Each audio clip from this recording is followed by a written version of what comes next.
Hola, ¿qué tal? Profesor Eriksen, nosotros somos el equipo de los cocoteros. El día de hoy vamos a hablarle acerca de los temas que componen la unidad número 3, que es la unidad de modulación. Sin más dilación, demos inicio. Como primer tema tenemos la modulación, modulación en amplitud, mejor conocida como la modulación AM. La modulación de amplitud es la modulación de la variación de la amplitud de la onda. Por tanto, esta se define como un proceso mediante el cual varía la amplitud de la onda portadora de radiofrecuencia en función de la variación de la amplitud de la señal de audiofrecuencia. El proceso de modulación en amplitud interviene una onda de alta frecuencia mezclada con una de audiofrecuencia en bajas frecuencias. Las frecuencias de onda Las frecuencias de onda se compone por una portadora y una componente superior a la portadora, cuya amplitud resulta ser menor que la onda portadora de radiofrecuencia.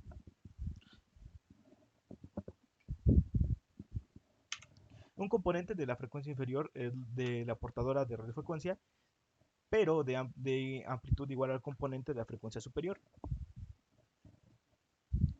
Las componentes de la frecuencia inferior e inferior son denominadas bandas laterales, cuyas frecuencias son superior o inferior a la portadora de la función de frecuencia f. Eh, Esta es una frecuencia de barra lateral, lo que suma las frecuencias de onda, ya sea la RF y la F, mientras que la frecuencia de la banda lateral inferior o BL se constituye de distancia de ambas ondas.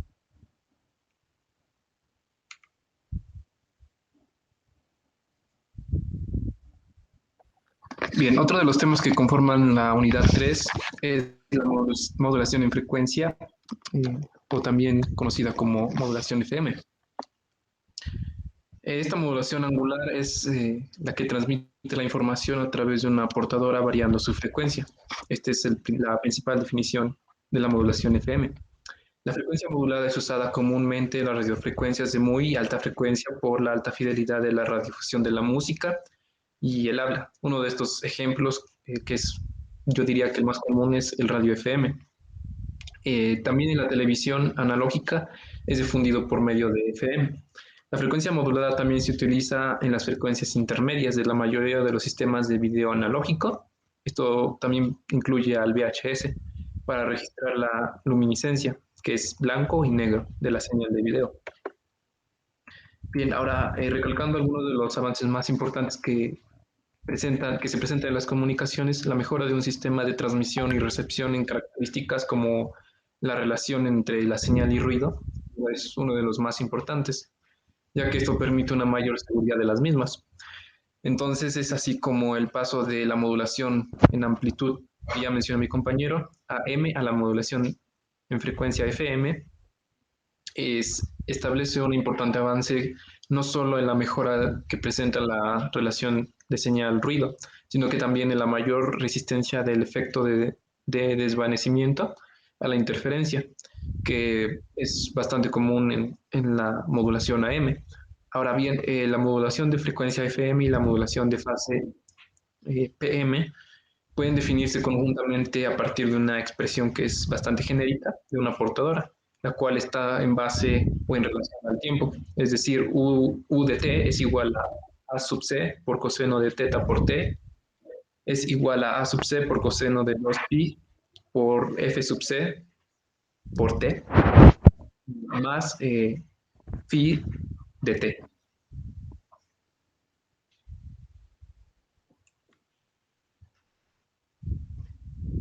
Continuando con esto, nuestro siguiente tema es la modulación por desplazamiento de amplitud, o ASC. La frecuencia portadora varía su amplitud de acuerdo a las variaciones en la amplitud de la señal moduladora. Lo anterior da como resultado una señal modulada en amplitud. La señal modulada muestra variaciones en amplitud de la frecuencia portadora de acuerdo a la amplitud de la señal moduladora. Por ejemplo, un 1 lógico podría no afectar a la señal dejando su amplitud sin cambio, mientras que una digital cero lo haría, reduciendo incluso a cero su amplitud. La codificación de línea, en este caso, cualquier señal en banda base, determinará los valores de la forma de onda analógica para reflejar los datos digitales que se están llevando. Eh, el ancho de banda abarca el total de las frecuencias ocupadas por la señal analógica ASC y es proporcional a la tasa de transferencia S de la señal de entrada, donde D es un coeficiente dependiente del esquema de modulación y filtrado empleado a la implementación de las, pudiendo tomar los valores entre 0 y 1. Para conocer este dato tenemos la siguiente fórmula, que es D igual a paréntesis 1 más D, se cierra paréntesis, por S.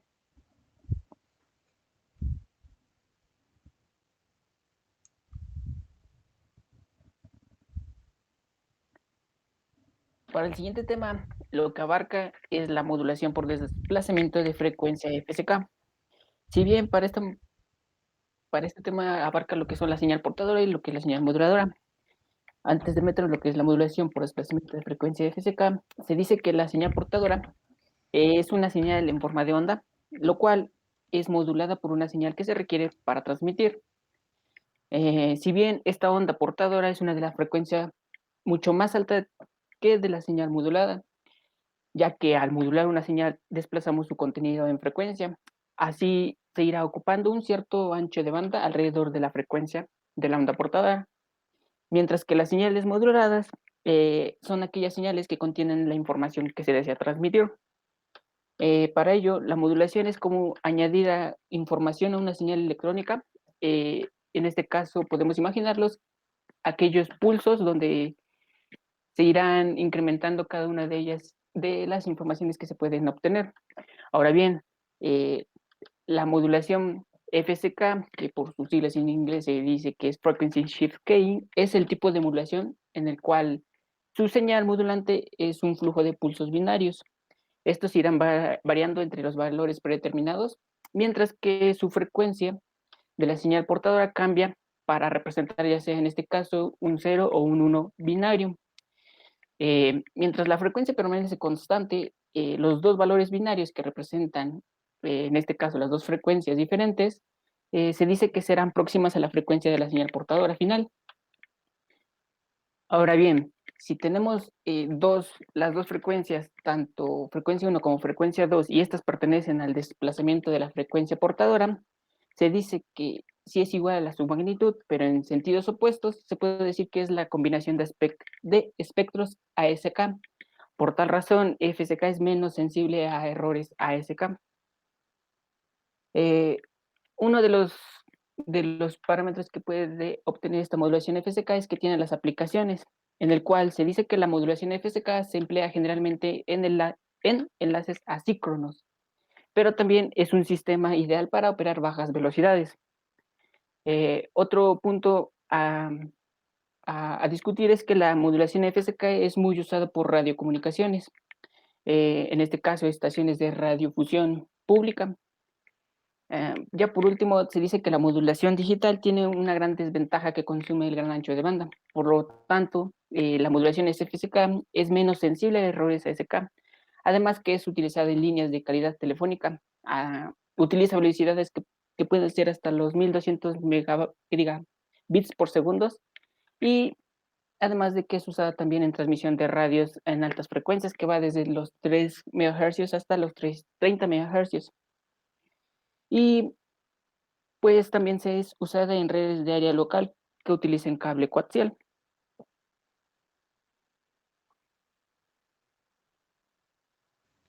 Como siguiente tema tenemos la modulación por desplazamiento de fase, uh, o PSK.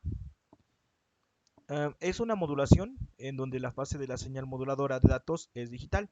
Existen dos alternativas para esta modulación PSK, que es la PSK convencional, donde se tienen en cuenta el desplazamiento de fase, y la PSK diferencial, en la cual se consideran las transiciones. Las consideraciones que siguen a continuación son válidas para ambos casos.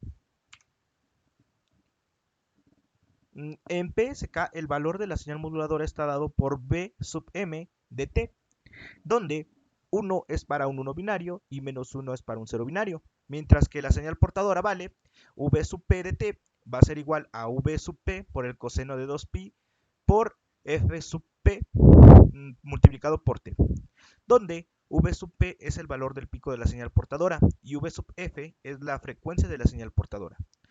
La modulación PSK está caracterizada por B sub T va a ser igual a B sub P de T multiplicado por B sub M de T. Entre las dos expresiones tenemos que V sub T existe una diferencia de fase de 180 grados y la señal varía entre dos fases, por ello se denomina 2PSK. Al sistema modulador de 2PSK se le suele comparar con una llave electrónica controlada por una señal modulada, la cual continúa entre la señal portadora y su versión desfasada de 180 grados. Para un sistema PSK convencional es necesario tener una portadora en el receptor de la sincronización, o bien usar un código autosincronante. Por esta razón surge la necesidad de un sistema PSK diferencial. En diferencial, puesto que la información no está contenida en una fase absoluta, sino en transiciones, la referencia de la fase toma un intervalo inmediato anterior, con lo que el detector decodifica la información digital basándose en las diferencias relativas de la fase.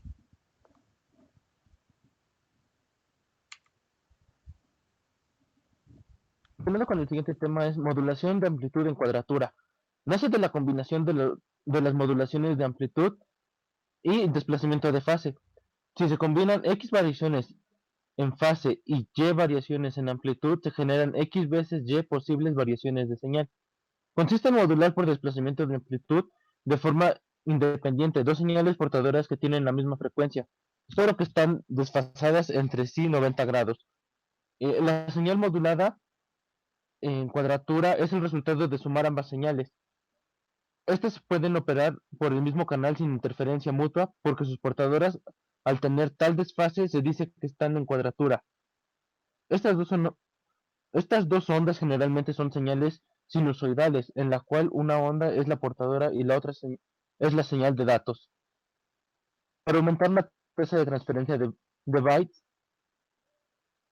es posible codificar dos o más bits en un elemento de la señal.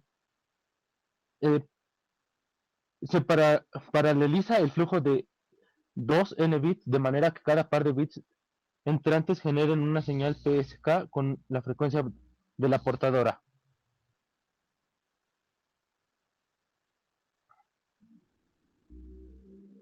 Las desventajas de la modulación en cuadratura.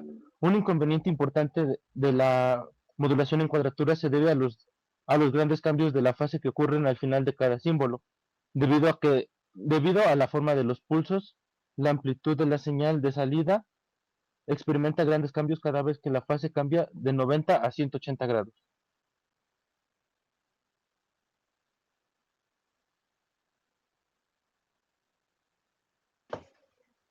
Bien, ahora abordaremos un poco acerca de la conversión analógico-digital, que tiene mucho que ver con los ADC, que es Analog Digital Converter.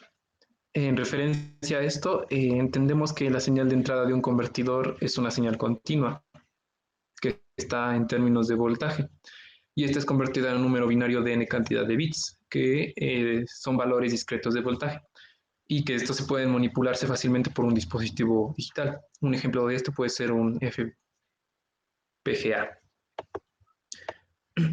La manera en que opera un ADC es mediante la definición de un voltaje de referencia, es decir, que hay valores de voltaje que debe variar la señal de entrada de información a convertir para realizar esto, y el límite inferior de voltaje donde está nuestra referencia. Estos límites nos indican que si la señal de entrada está en el límite inferior, los bits de la señal de salida estarán todos en cero. Pero en el caso contrario, si la señal de entrada está en el límite superior, entonces los bits de la señal de salida, en este caso, estarán todos en 1. Por otro lado, si la señal de entrada se encuentra en un valor entre el límite superior y el límite inferior, es decir, que está en equilibrio, el valor de la salida será un cociente entre el valor del voltaje de entrada y el valor de voltaje de referencia.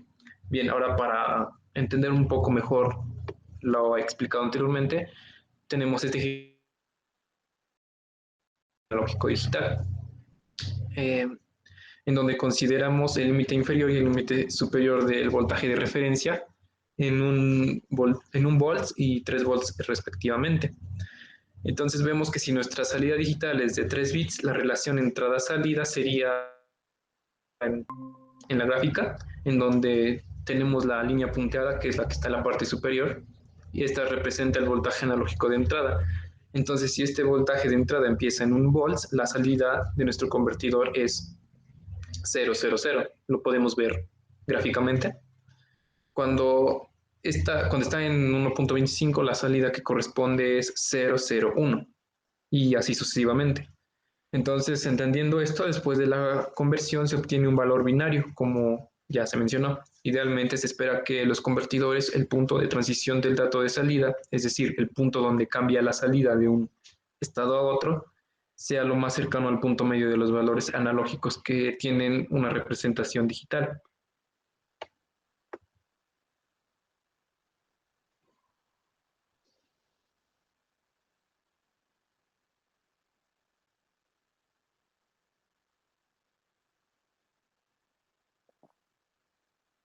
El siguiente tema es el muestreo, la cuantización y codificación. Si bien las tres etapas las tres etapas estas nos conlleva a los procesos de conversión analógicos a digitales de una señal. Aunque estas tres etapas pasan desapercibidas, algunos autores mencionan que parecen o deben ser parecidas las mismas. Desde un punto de vista de análisis teórico, es muy importante conocer cada una de ellas, ya que cada una de ellas hace una función diferente para el resultado final. En el caso del muestreo, el muestreo se va a definir como a la cantidad de veces que pedimos un valor de la señal, esto en un periodo de tiempo, usualmente en un segundo. De acuerdo al teorema de Nikis-Shannon, la cantidad de veces que debemos medir una señal para no perder información debe ser al menos el doble de la frecuencia máxima que alcanza esta dicha señal. Sin embargo, en otras palabras, si deseamos grabar una conversación telefónica, además de que el ancho de banda de la red telefónica es de 3000 kHz, para no perder esa dicha información se debe tomar un orden de 6000 muestras por segundo. Si bien toda la tecnología digital, ya sea audio o video, está basada en la técnica de muestreo, aunque también se denomina como sampling en inglés. Por lo tanto, el muestreo digital convierte el voltaje en números, en este caso ya sea en ceros y unos, los cuales pueden ser fácilmente representados y asimismo pueden ser nuevamente regresados a su forma original.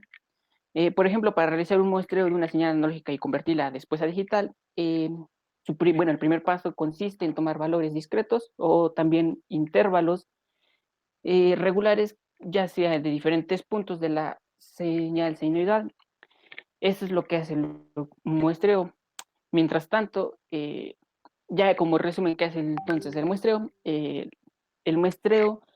de una señal en un segundo es conocida comúnmente como la razón de muestreo medida en Hertz, además de que consiste en tomar muestras, en este caso medidas, del valor de la señal por n veces por segundo, con lo que tendrán n niveles de tensión en un segundo. Ahora bien, para la cuantización, una vez realizando lo que fue el muestreo, sigue este paso, en el cual es el proceso de convertir valores continuos en series de valores discretos. Si bien la cuantización lo que hace es convertir la sucesión de muestras de amplitud que se obtuvieron del muestreo para así obtener una sucesión de valores discretos, pero a su vez serán preestablecidos según de acuerdo a un código utilizado. Durante este proceso, la cuantización se mide el nivel de voltaje de cada una de las muestras. Estas muestras se obtuvieron de acuerdo al proceso de muestreo y se les atribuye un valor finito. Si bien estos valores ya preestablecidos son para ajustar de acuerdo a la cuantización, se elige una función de la propia resolución. Esto para utilizar el código empleado durante la codificación. Ahora bien, si el nivel obtenido no coincide exactamente con ninguno, se dice que se toma el valor inferior más próximo. Por ejemplo, el audio digital, ya sea en formato MP3 o WAV, tiene características muy importantes, ya que su muestreo hace un tiempo y cuantización en niveles. Entonces, mientras el muestreo se representa el tiempo de captura de una señal, la cuantización hace lo que es el componente de la amplitud del muestreo. Es decir, que mientras el muestreo mide el tiempo, entonces la cuantización hace la técnica del evento analógico y lo mide dado un valor numérico. Entonces, si se desea tomar muestras a tiempos menores, se debe cuantizar a mayores niveles, ya que si sucede lo contrario, esto ocurrirá errores de cuantización. Entonces, ya por último, finalizamos lo que es la codificación. La codificación prácticamente va a consistir en la traducción de los valores anteriormente ya obtenidos en las anteriores fases. Estos ya han sido cuantificados a un sistema, en este caso binario, mediante códigos ya definidos. La señal analógica va a quedar transformada, por así decirlo, como un tren de impulsos digital. En este caso, podemos imaginarnos una sucesión de ceros y unos. Y asimismo se desarrolla lo que es un códec. El códec hace lo que es el código específico que se utiliza para la codificación y decodificación de los datos. Ahora bien, entonces, ¿qué hace la codificación? Bueno, pues prácticamente representa en forma numérica, utilizando códigos ya establecidos, aunque el código más utilizado pues es el código binario, pero también existen otros tipos de códigos que son empleados.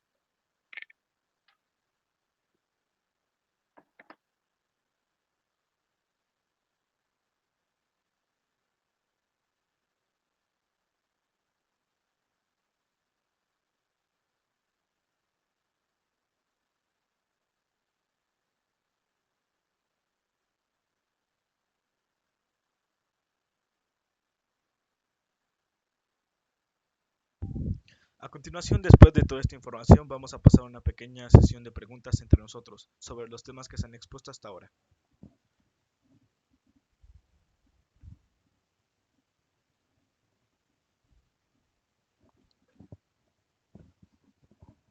Para comenzar, voy a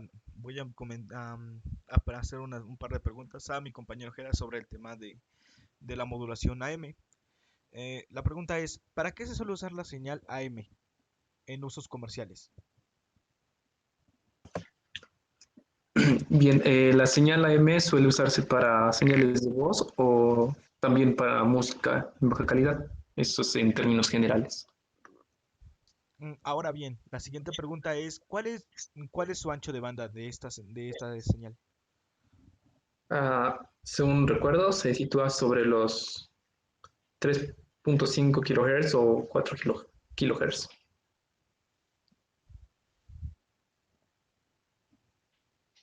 Es Bien, correcto. gracias. Bien, ahora me permito preguntarle a mi compañero Daniel sobre los temas de los cuales expuse. El primero, que es referente a la modulación FM, es justamente cómo se transmite la información por medio de este tipo de modulación. Me parece que es a través de una señal portadora variando su frecuencia. Así es. En cuanto a la parte del tema de conversión analógico-digital, si la señal de entrada está en el límite superior, entonces, ¿cómo serán los bits de la señal de salida? Bueno, en ese caso los bits estarían todos en cero. Así es. Bueno, ahora continuando con mis preguntas, se les preguntaré a mi compañero Alejandro. La primera es, ¿cuál es la fórmula para calcular el ancho de banda por modulación de amplitud y qué representa cada variable?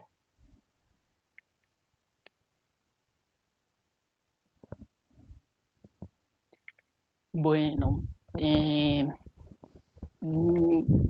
según recuerdo, la fórmula, bueno, cada variable se define como B va a ser igual a 1 más D por S, ya que B es el ancho de banda, D es el coeficiente que va a ir dependiendo al esquema de modulación, y ya por último S es la tasa de transferencia de la señal de entrada. Sí, así es. La siguiente pregunta es, ¿qué señales se deben combinar para dar paso a la modulación de amplitud en cuadratura?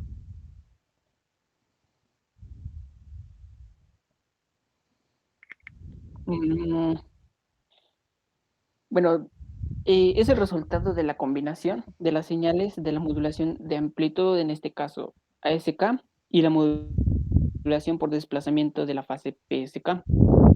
Sí, así es.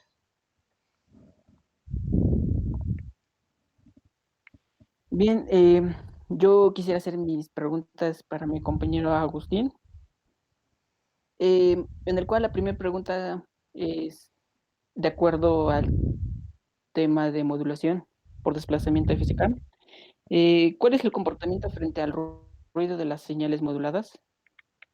Mm, Creo que la respuesta a eso es que la frecuencia es mucho mejor. En este caso de las señales moduladas de la amplitud o señales AM, pero a cambio el ancho de lo que es la banda de las señales FM es mayor que la de las señales AM.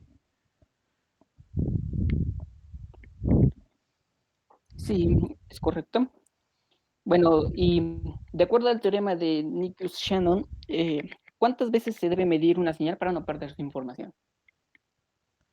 Si recuerdo bien lo que mencionaste, para medir una señal y no perder la información, se debe hacer por lo menos el doble de la frecuencia máxima que alcanza dicha señal. Sí, es correcto. Bien, y con esta ronda de preguntas damos por finalizado la exposición referente al tema 3.